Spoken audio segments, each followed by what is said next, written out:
everybody, this is Doa. I'm here with Wolf, and this is GSL Code A round of 32. Thanks for joining us today. And I just said like 10 seconds ago, I'm excited about every match we have today, actually. Yeah. And it's not often that, well, actually it is pretty often I can say that, but today I can say it and I feel it in my heart, Wolf. Yeah, me too, man. Yeah. Maka is playing today. He is back. Yeah. This Maka guy Prime. is kind of crazy. He is. He's actually one of the most interesting people I've met in real life coming to Korea here. So, yeah, it's going to be interesting to see how he does. I thought it was, for those of you who may not have caught the Code A broadcast, which I wanted to mention right away, we will have VODs for that. They're just taking a little bit longer to get up there because they were filmed at a location that was not the studio, so we don't have like quite the streamlined process that we usually do. Yep. But they will be up there. But in the interview I did with Maka, I'm like, hey, do you know about the strategy that people are calling the Maka racks? And he didn't know that people called that the Maka racks, hiding the second barracks in your natural. He thought the Maka racks was like the Zadok opening, where you just go 2 racks. You know? Huh. Yeah. So apparently Maka's definition of Maka racks is different than the rest of us, but whatever. Well, too bad. Too bad for Maka. Too bad for him. I mean, he may be decide. the guy who's named after it, but Yep, that's right. He's not named after it. That'd be kind of silly. We're like, there's like a thing called a Maka Rex, and he changed his ID because he did it sometimes, but then he doesn't know why. So in the next GSL, somebody else is named Maka, and I named myself after the Maka racks. Yep. Sounds good. It's like another Zadok or something like that too. Well, today I'm just really excited. We got a lot of awesome matches. Absolutely. And here is our bracket. We've got, of course, Startail, Fruit Dealer versus Maru. Those results happened yesterday. I'm just going to list off the winners. Fruit Dealer, Ganji, SC, and Teja advanced yesterday, as well as Dongre Gu and JYP. Now, of course, the top right, we've got Sase, Sniper, Check, and Naniwa. They'll be playing a little bit later, the top right of this bracket. And, of course, you can read off this one. I'll let you take it. All right. I'll try to handle it here. Yesterday, we saw I'm Yoda take down FXO the best, and we also saw Jakshi take down Lovesick. So that leaves for today, we have, let's see, Lenok versus Boxer coming up a little bit later. Oh, well, don't worry about it. Here are our matches for today. We've got, first off, Tassadar versus Fnatic Fenix. Our first foreign player playing in Code A this season. Is he going to make it through? He's been practicing hard. I hope he does. We'll have to find out. And then the next match, FXO Lenok versus Slayer's Boxer. That should be interesting. Boxer getting back into Code A. Lenok as well. MVP Dream versus Maka Prime. We talked a little bit about that already. And then rounding out the afternoon session for Code A, we have Marine King Prime versus the next Hack. So yeah, pretty much superstar players in every match today. Tassadar, of course, we can't forget, got to the finals of Code A last season. Didn't get into Code S. But he's back again. He has to face off against Fenix. It's going to be interesting. It's going to be interesting. Yeah, and Lenok versus Boxer, too. I like both of these guys so much. I mean, Lenok, I've been a fan of for a long time. He's just like, I'm just a fan of Lenok. Everybody knows that. And Boxer, I just have this huge admiration for because he worked hard and came back, you know. Lenok's always been really good. Yeah. But Boxer was really good in StarCraft 1. And in StarCraft 2, let's be honest, he hasn't been as impressive as he was in StarCraft 1, but he's been improving so much. Yeah, that's really where my respect for him comes from. I mean, because I didn't follow the Brood War scene quite as much as a lot of other people do, so I knew he was prominent in it, but I didn't have a lot of experience seeing his games and stuff like that. So seeing him in GSL so far, and he hasn't quite performed as well as a lot of people were expecting. You know, I kind of thought, well, you know, is he that great in StarCraft 2? But he's come back. He's shown us a lot of great new strategies. I think Lenok's got his hands full, but Lenok's one of those players that, I think he's a bit inconsistent right now. You know, he has flashes of brilliance, but then he has other games where he's like, well, you know, he could have played better. So it's tough to say. Yeah, Lenok's really patient. That's the best thing I could say about Lenok, especially in ZVT. Lenok's the kind of guy who you don't want to 2-racks because he will just defend it perfectly. He'll pull his drones at the perfect moment. Got great infestor play. He does. Yep. He's just extremely patient and awesome. And here is NS Hosta Tassadar. He's the GSL July Code A runner-up, losing to Puzzle and an interesting PvP finals. That was an interesting finals. I enjoyed watching it. And I think this guy could go all the way again. He's a very strong player. One of the players who ladders more than anyone else in Korea. Is always near the top of the list. Sounds like that In Cars song right now. You know? I don't know. But anyway, Tassadar, very, very strong Protoss player. Can he make it to the finals? I mean, it'd be interesting to have one of the finalists from Code A next season knocked out by this guy right here, Fenix, coming all the way from Peru, playing for the team Fnatic, obviously. And I don't know, we'll have to see how he does. He's been practicing really hard. I know he's been practicing with a lot of good Protoss players in Korea. Practiced with Squirtle over the weekend. You saw him practicing with a few other players. Yeah, he was practicing with RVM Mentalist a lot. Very, very strong player. RVM, a clan in Korea that a lot of people don't really know. It's got a lot of good players on it. None of them have really qualified for the GSL or anything like that, but they're top players like the clan PSW, which now became a team, and the team Pros. All those teams that really aren't known in the GSL but are pretty prominent teams like Rex.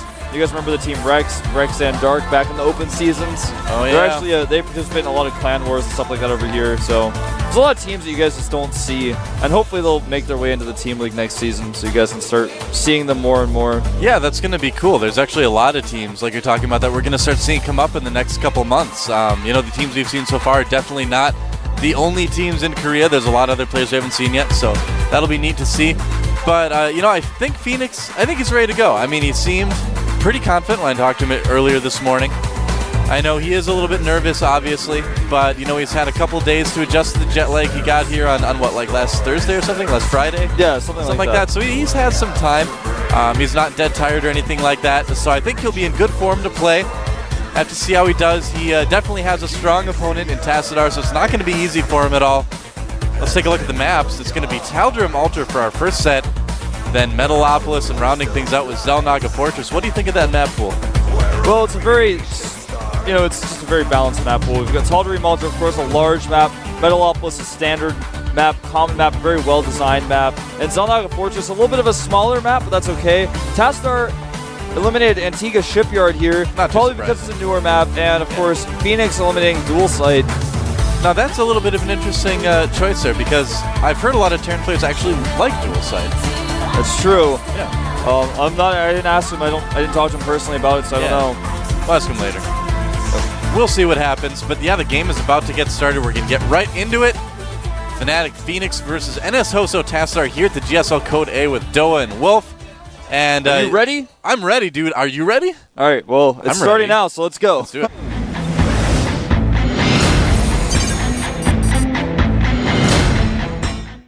I'm so ready. All right. Well, here we have our red Protoss player from the team NS Hoso, sponsored by an academy here in Seoul, spawning at the upper right part of GSL Tal'Darim Altar. He is known as the Protoss. Is he an executor? I think he is. I don't know. Either way, Well, he's a High Templar who talked to some Dark Templar, and the Conclave got angry. They exiled him. They tried to execute him. Wow. I'm playing through campaign now. I'll learn all this later. Here we have our Terran player all the way from Peru, South America. It is from the team Fnatic. Fenix. Well, the stuff I was telling you about Tassadar is actually in the Brood War campaign. Well, Vanilla StarCraft before that. But well, was he the guy who like crashed the carrier into the? Was that someone else? Yep. That was him. Yeah. All right. So cross positions on Tal'Darim Altar, and I'm really curious to see how Fenix plays this. We saw a lot of Terran players yesterday have some success being a lot more aggressive during the early and mid game that we've seen a lot lately. Yeah. Well, it's just during the mid to late game is where you can see like SC's play, for example, yesterday, where he was doing a lot of dropship play. He always had drops around the map that he could use in any moment. When you're controlling the map, when you're controlling the game, it's really good to do that type of harass. And then the early to mid game, when you do like 2 barracks pressure, as long as you're safe about, as long as you don't overcommit, you can pressure that way. Yeah. Absolutely. I mean, and we even see the people doing that 2 barracks pressure even on long walk distances like this, because yeah, you just kind of poke in, see what they have, and if they have, you know, something you don't want to really run into, just move back. Yeah, as long as you don't play too risky, you don't overcommit, yeah, everything is fine. So Fenix is going to be going for he's already taken his gas. I'm thinking we're going to see some sort of tech out of him. He might throw down a tech lab. I mean, I don't know, man. It's difficult to do Banshees on a map like this. The rush distance by air and ground is very far. Doing Banshees, it takes a while for the Banshee to get there. It's just not a common map to see Banshees.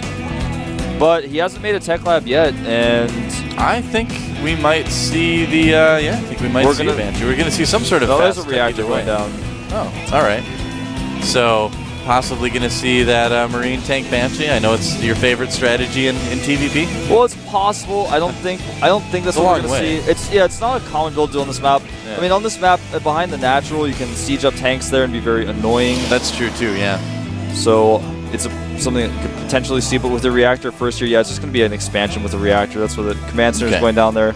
And to be honest, even though Fenix actually sits right next to me at the Golem House, whenever he practices, I'm out casting or eating, and then when I come back, he's like done practicing, so I don't actually know what he's been practicing. Yeah, I was kind of thinking the same thing. I actually haven't had time to watch him play a lot of games. Usually I try to, kind of sit behind him a little bit, see what they're doing. But Fenix is an enigma, Wolf. He's a mystery. We've spent more time eating with that guy than watching him play. That's very true. Yep. And second barracks going down here for Fenix. Yep. The Stalker and Zealot are going to poke up here a little bit. And this wall may not be fully... It may not be a full wall, but it is just barely. Yeah. No, it's not actually. It's a little bit dangerous, too, because the Stalker can certainly micro against 4 Marines pretty easily, so these bunkers, or these supply depots, rather, are at a little bit of risk. Yeah, they're working against the Marines, essentially. He's got enough now where he should be able to push him back, but yeah, it's a little bit risky before you get that first bunker up. Well, he may actually attack here and try to target down the bunker. He's going to wait. His shields are recharging on the Stalker. If he had stopped the bunker from going up when that second Stalker got there, Fenix would have been in some trouble, but... Yeah, I'm a little bit worried about Fenix right now. Oh, I'm a lot bit worried about Fenix right now. Never mind, it's a 4-gate coming out from Tassadar. Well, it's not traditional 4-gate. He did make a Nexus. Oh, yeah, he did. So, but it's going to be like a 2-base 4-gate pressure, which is not that uncommon. It's still a 4-gate. It's just it's like a high economy 4-gate. Right. If you want to compare it to like a high economy Baneling bust, that's basically what it is. High economy 4-gate bust. All right. And you don't even have to try to bust with it. It's just a very aggressive move that you do after getting the expansion up. It doesn't overcommit to units, so you can still tech up. This is what I do a lot, actually, on this particular map, because it allows you to expand while putting pressure on your opponent. Makes sense. So as you can see, Fenix doesn't know. Of course he doesn't. The Stalker was killed. And there are Marauders coming out now for Fenix, and he should be able to hold this pretty nicely. But Tassadar is going to realize this. He's just going to poke up at the front a little bit. And here he goes, running up the ramp with these Stalkers. There aren't enough Stalkers to really break this. He is focusing down the bunker, if he doesn't repair the bunker on time. Yep. Oh, and the bunker. Uh-oh. Now with another warping of units, he could do a lot of damage. Nice control with those Stalkers, losing none of them there. Yeah. Warps in 4 Zealots, and Fenix is actually in a little bit of trouble here. Some of the Stalkers are very low. Fenix with a nice Marine spread there, but he's going to need to micro like a genius to beat this. I think Fenix is in a lot of trouble right now, Yes, he certainly is. The last Marauder will fall, and when that happens, Fenix may just end up losing game 1 here to basically a 2-base 4-gate. Yep. More Stalkers being warped in, and I think Fenix may be down for the count here in game 1. Yeah, and this is the danger of just going Marines first. With that, well, if he had repaired the bunker on time, he would have been absolutely fine. And he just was not able to do that. GG. All right, well, that move was just a poke, and it ended the game, man. Yeah, well, that happens sometimes. Like you said, a little mistake is all it takes a lot of times in high-level StarCraft 2.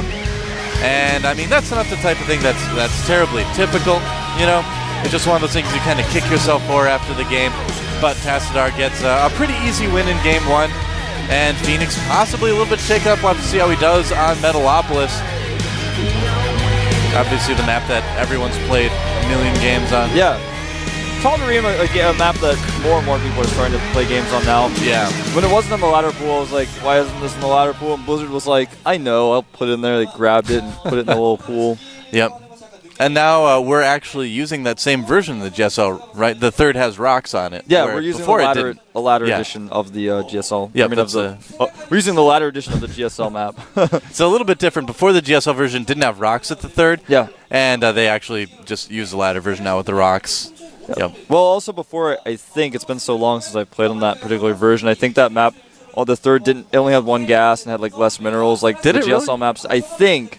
Someone will tweet us or something and tell us. It's been a while. I actually don't really remember. I'm not a big fan of the map, so I don't play it a whole lot. What? I don't really like Tal'Darim Altar, but doesn't really matter. You can't just be like, I don't like Tal'Darim Altar and be like, well, it doesn't matter. You gotta tell me, Doa. It's just a feeling. Tell me why, it's man. Just a feeling just I have. Just a feeling you have? Just a feeling. I have no logical reason to dislike this map. It's a perfectly fine map. just not a fan, Wolf. He's just getting all emotional about it. He's like not thinking about this logically. You're defensive about my map preferences, Wolf. Like one time he tried to take a Zelnaga watchtower and it like wouldn't. He put his marine on it. The watchtower like didn't expand and go up. It just ignored him, and he was like, "I don't like this map. Yep. The Zelnaga watchtowers ignore me." It's not that I don't like the map; it's that the map dislikes me. Did you hear that sound? Yeah, I heard that sound. Oh, it's just the next there map. it is. I was like, looking around on the screen. I'm like, what was that? It's the sound of the map, the next map thing popping up. It's a Metalopolis sound, man. Springs and gears in it. Hard to see because it's hidden behind the pretty graphics. Speaking of pretty graphics, what do you think of the new StarTale logo? I'll be honest with you guys. I thought it was a joke. I thought it was actually a joke, but I think it's serious. I think it's real. I think it's. I think they've got some sponsorship possibilities with Hardee's in the future. But yeah, definitely. And I don't know. It's. I'll have to see how it goes. I think it's nice. I think it's a nice logo. All right, we're gonna jump into the game. Yep.